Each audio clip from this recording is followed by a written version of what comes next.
Welcome, everyone. My name's David Bauders. I'm the CEO of Trade Hounds, and I'm joined today by Wes Smith, who is President and CEO of NAED, the National Association of Electrical Distributors. Welcome, Wes. Thank you. Nice to be with you. It's good to be with you. So we're here at the NEMA National Meeting, and one of the major topics is just how much change is going on in the industry. And we know with the ongoing green shift and all of the Internet of Things and EVs and data centers and artificial intelligence and all of these huge shifts in technology in our society, that there's a vast amount of change really going on in the industry right now. One of the things that we're also aware of, particularly at Trade Hounds, is the shift in demographics in the industry. So over the next 5 to 10 years, broadly, we see about half of the customers of the industry changing.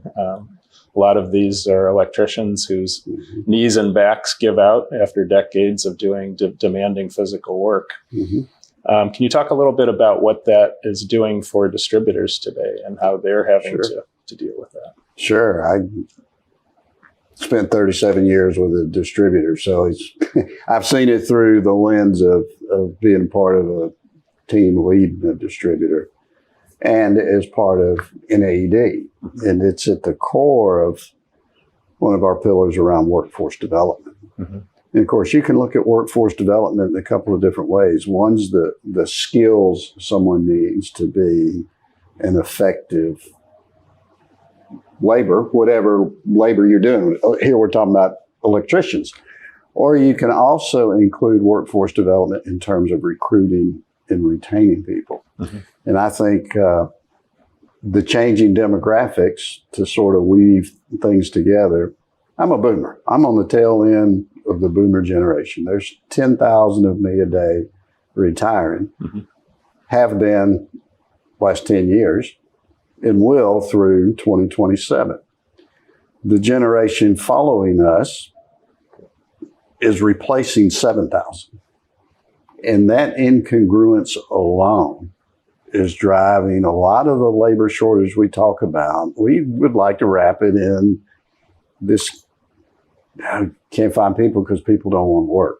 Well, no, that's really not the issue. The issue is a math problem. And it's demographically driven. We just didn't have enough babies to replace the ones that are aging out. And that's the reality. So how do you solve for that equation? Well, efficiency. We're all working on things that will help us work more efficiently.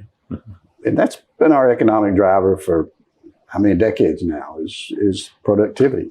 Yeah, one of the things that's interesting with our Trade Hounds population, about 70% of them are under the age of 35, 20% of them speak Spanish as their first language. And we're seeing really the impact of immigration in trying to backfill some of that shortage. What do you see in terms of how distributors are connecting with this new generation? Well, there's a couple of different ways, I think, kind of pulling in the tail end of the last conversation, how we present our industry. In a world where you're competing for talent, there's less talent. You have to craft a message that is appealing to those that you're. So are weaving in the use of technology and how we're using technology not to displace people, but to help people work smarter, to work more efficiently. And they get to interact with the tools that they're more native with than those that are outgoing. So that's one element. Another element is, we've got facts are facts, and they're unbiased and they're unemotional. And the facts are this has been traditionally a white male-dominated industry. That's right. And the facts are in the future, we have to compete with a different demographic. So we've got to learn what's important to them. What do they want to accomplish? What are their personal and business goals? And how do we appeal to that? And how do we appeal to their sense of culture that they grew up in, whether it's language, whether it's family, whether it's religion, whatever cultural things affect you, we have to learn what's important to them so that we're not only a place technically I want to work, and I can use tools that I'm more native with, but I can do so in an area where I feel comfortable. Mm. Yeah, that's different for us. Yeah, I think one of the things that makes this generation so different is that they're digital natives. Mm-hmm. So this is a generation that grew up with smartphones, that grew up on screens all the time. And one of the things that's striking as we talk to our users at Trade Hounds is, they really are looking for new ways to do business with their suppliers. Mm-hmm. These are people, I joke, that don't want to call their parents, let alone call customer service at their distributor. Yep. And we're seeing really a very strong shift in preferences among these buyers in terms of how they connect with brands, in terms of how they find information about products, in terms of how they source material to do the work. What do you think this will mean for distributors in terms of how they shift their business model? Well, I don't think it's a, no pun intended, light switch where that change just happens. I think it's a progression of change. I have two of those digital natives that are 30-somethings. You can't have them and love them and not study their behaviors. That's right. So I see their behaviors, and you're absolutely right. Their preference would be to interact with a device, but not really at the expense of having relationships with people. Sure. So I see a mix of the traditional and the new. And that traditional is they do have relationships. Now, their relationships are probably more pragmatic and practical versus highly social. Mm-hmm. So they're engaging for information, and they're still interacting with people to do business. And I see that evolving. And I will tell you the uptake, in my opinion, of website. We all threw up websites, and now we're all going, why aren't we doing more business on our websites? Oh yeah. Well, the reality is the professional buyer has professional procurement systems. They have internal controls. They have systems. They have rules built around them. So the notion someone's just going to go buy on a website and turn around and enter in their system, that doesn't make sense.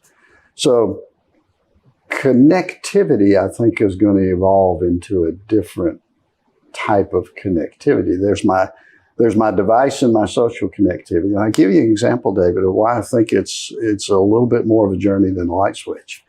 We had a large public company come to the company I worked for, Mara Electric, it's now part of Rexel, and ask us. They have a professional procurement buyer, and they have field technicians. And they asked us to build them, integrate to their professional procurement system, so that when their professional buyer bought things, it automatically entered it in our system. Digitally.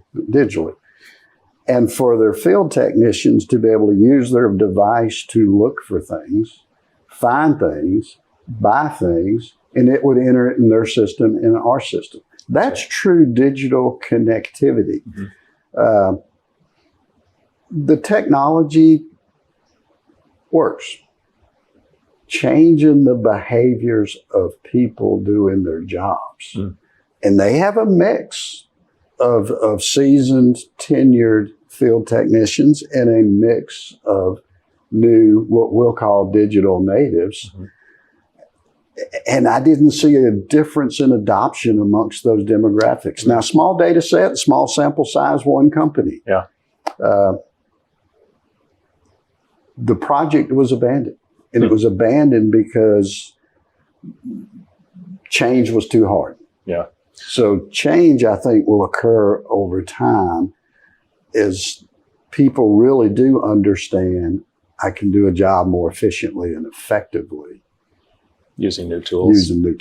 Yeah, I think you mentioned the whole e-commerce journey, and I often call this the trail of tears for distributors. Yep. We invest millions of dollars, and we hope that people will come and use the tools. And what our Trade Hounds users tell us is that frankly that mission was kind of misguided, because what we find with the field techs is that they don't want to navigate 5 different distributors' e-commerce sites. They don't want to find different passwords. They don't want to have to understand how the search is different from one to the next. And so we're seeing the emergence of social marketplaces where there's a single navigation pathway that connects into multiple distributors. And that seems to be a pretty strong preference in terms of how the new generation wants to find materials. Yeah, that fits right in with why I feel like the adoption of some of those tools is low. Now, my premise, they're bound by their systems. Okay, how can you create something that doesn't bound them to their system? Well, that's obviously a little more integration. There's the behavioral cultural piece. But the piece you're talking about, at least as I hear it, if you're going to be efficient, I don't have time to look for 5 different things in 5 different places. That's right. But the marketplace, in my opinion, still wants optionality.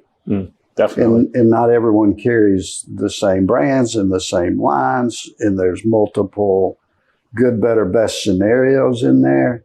So it's one thing to say, I can get it all in one place. It's another layer of complexity to say I can do optionality and comparison across. Which is super important because we know that there's strong preferences among brands. So I still see it as an information tool that at least guides them to who are the brands. And I mean, products are one thing. The service you get, the experience you get, the follow-up you get, the trust you have in the brands are valuable, and brands are a combination of people and their products and services, whatever it is you provide. And to me, the brand's ultimate value is determined by the experience those that buy from that brand get, and it builds this value equation. So a tool that helps someone find things more efficiently is going to be helpful in the whole cycle time of a process. But a lot of that will accrue back to those that still provide that experience, still provide that service, still provide that trust that I've got to have, because I'm betting my business on you to deliver what I got off your platform. Yeah, I think that's the last mile that makes the difference in distribution. One of the things that you were alluding to earlier about social and how people connect, I think even the definition of social has changed so much. In earlier generations, connecting really meant, donut runs and showing up at job sites and, slapping backs and going out to sporting events and things like that. Today we're seeing, with this newest generation, that relationships are much more digital in nature, and they're occurring in social platforms. And so when our Trade Hounds users say they want to connect with the people who they do business with, it doesn't mean doing things that old way. It means, having these social engagements and being on platforms and connecting in that way. I think that's going to be a real shift for salespeople that are trying to form relationships that way. I think the shift has been ongoing for a while, and I think it is accelerating. I can only speak for the company that I was part of for 30 plus years. And in let's say the last 5 years, many of our sales meetings, leadership meetings, were about this topic right here. I would make the statement, and I can repeat it here, and the folks that I worked with will laugh and roll their eyes, because I would say, hey, I love you. I'm still going to go hunting and fishing with you, but I'm not going to buy from you because you're not providing the value in the experience that I need. And that encompasses a lot of the things we're talking about. Now, people still going to go hunting and fishing. And that's still part of the relationship equation. Let's don't kid ourselves. There's a social element, and that's part of the trust equation. When I get to know you as a person, it's a lot easier to trust you as my partner, because we're all going to have hard times. We're all going to have difficult things.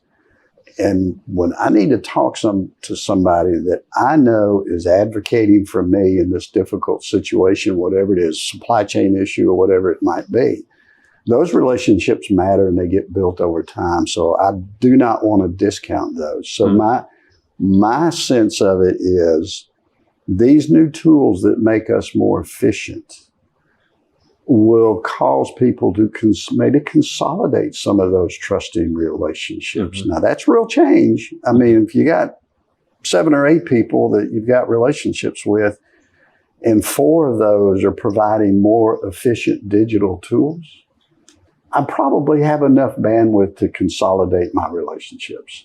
I'm still going to consolidate down to people I know and I trust, but they're bringing along that additional value and they're helping me see over the horizon. And they're helping me evolve my business and to run a better business.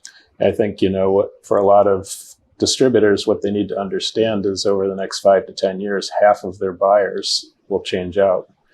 And, it's really those distributors who understand or anticipate these changes that you're talking about that are going to be the winners in a shakeout that will occur.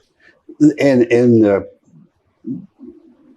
the reality of that is that you cannot discount the demographic shifts and the digital native that's coming along, and they will be our buyers. But it's also a truism that those that are selling and interacting with them in the distributor or the manufacturer are going through the same change.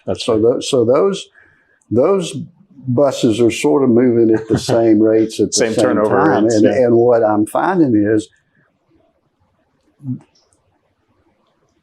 distributors that listen to their people, and many of them do.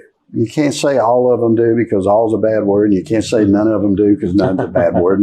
There's absolutes. There's a bell curve. A bell curve, and I'd say the vast majority listen to their people, and when you talk to their people, they're telling us their peers are going to buy no different than those that are buying in their companies are saying, I don't want to buy that way. Yeah. So it's evolving, and I think that is probably picking up speed. I think the one thing that's making it challenging for distributors is that while their sellers are turning over along with their buyers, in this case, the technology aspect of it, that distributors need to really invest in the integrations in these types of platforms. All the social connections in the world amount to nothing if you haven't integrated your catalog into the platforms where people are buying. Yeah, I completely agree with that. That's part of that efficiency equation. What a seller would do because they're granted a certain portion of time was through brute force find what the customer needed. And the customer didn't have another option but to wait on the brute force. Now, I expect it quickly. And I expect ultimately back to that optionality at speed. So if you're at a disadvantage as a competitor in a space to those that have that availability at scale and speed and optionality, it's going to be hard for you. Well, I think that's really a good summary of what's going on. We have a people shift that's going on, and then we have a technical shift. And it's really the distributors who can find the commitment really to bring those two together that I think will be the leaders going forward. And we talk about the web, and it's underperformed. If I as a leader went back 10 years and had the future knowledge of it would work, of course I would do something different. But in the absence of that knowledge, would I have done anything different? No, you have to try, you have to experiment, you've got to fail, you learn from it, you iterate. That's just how it goes. And those that can do that and get more comfortable with that in a shorter time frame, they're going to be the leaders. And not give up. Yeah, and not give up. Yeah. Well, Wes, it's been great hearing about how distributors are adapting, and we really appreciate all the great work that NAED does and all the good value that your members bring on the daily basis. I appreciate being invited, and I'll pay you a compliment. I've always considered you one of those thought leaders, Well, thank kind you. of leading some of us to think about different things in different ways. Well, thank you. That's very kind. Yep. Great to spend time with you. Good seeing you. Thank you.